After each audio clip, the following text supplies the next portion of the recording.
如果你已经有 Cribich R50PM，你一定会问我一句话：到底要搭哪一颗重低音呢？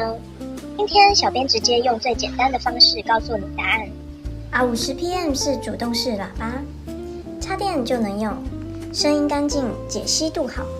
但如果你常看电影、追剧，低频一定会想要再多一点吧？R50PM 搭配 R8SW 重低音，这一组我会推荐小空间、公寓大楼，不想太吵，但想要有低频的感觉。看 Netflix、YouTube、日常听歌，舒服不压迫，是个很耐听的配置哦。哇！